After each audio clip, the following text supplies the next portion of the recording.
So Kun Thaksin doesn't want to be pardoned. I read his handwritten note from Dubai, and he was very specific that for the sake of national reconciliation, he's willing to sacrifice. But it's not clear to me whether he was saying that he knew about the pardon move or whether he learned about it later on. What do you think? People see different things reading his letter. Some say that it was very obvious in his letter that he knew in advance about it. Or he engineered the whole thing.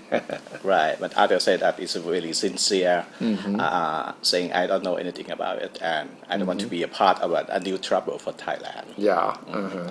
I got a few reasons why he is backing away from the whole thing. But first of all, let's take away this possibility that this is all the media imagination. Because Kun Pracha, right? Justice Minister Pracha said, well, the media went to sleep one night, had a bad dream, and scream and shout after waking up.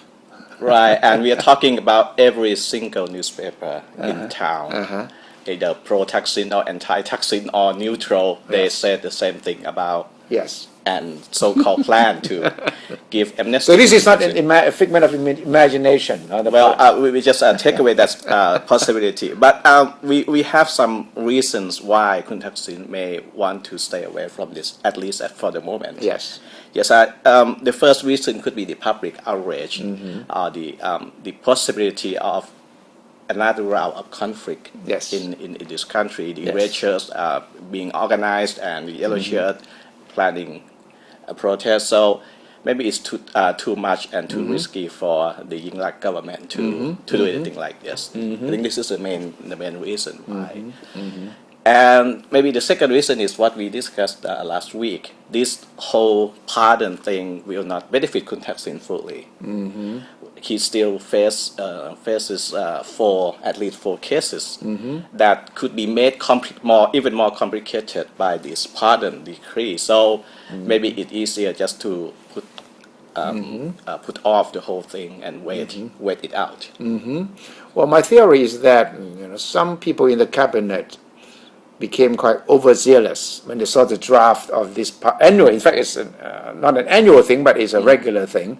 In fact, the draft had been drawn up by the Justice Minister of the previous government, Pisset government, supposedly to be submitted for the 84th birthday of His Majesty the King. But the draft from the previous Justice Minister, Kun Pirapan, was a normal thing. Was a normal. Yeah. Then somebody must have looked at the draft and said, hey, this is a good opportunity. Let's do it, make some amendments, and perhaps could get Kun Thaksin out. That could be what happened at this mysterious cabinet meeting last week. Because if you listen to Kun Chalerm defending this confidential session, and in the parliament, he also was, obviously defending Kun Thaksin. Right. So you could not say that this is imagination on the part of the media, because he was really saying that this is nothing illegal about it, and that he was defending the fact that Kun Thaksin, as a Thai citizen, should be entitled to this kind of pardon. Right, and judging from Kun Chalerm and other government officials, it is so obvious that this is there were some moves behind the scene to amend the law to Well, another reason is that Kun Thaksin case is really complicated. It is. We are talking about using something so generic. The pardon decree is something so generic. We have it every year, or virtually every year, and a lot of people benefiting from this decree every year. It's something so generic, but Kun Thaksin case is so specific, and that's why you can't apply something that is so generic to something so specific. You know what I was thinking about when I saw this story? In a movie, when this fugitive is running away from police and running into a village of a big crowd of people in the middle of a town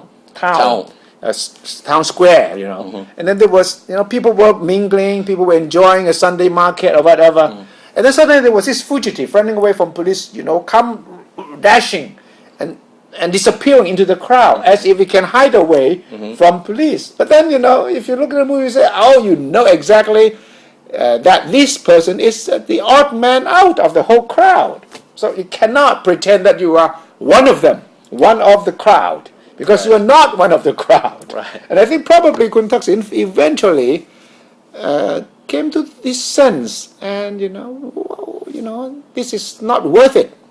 Eventually, they may need, like we discussed last week, legislation approved by Parliament, not by government.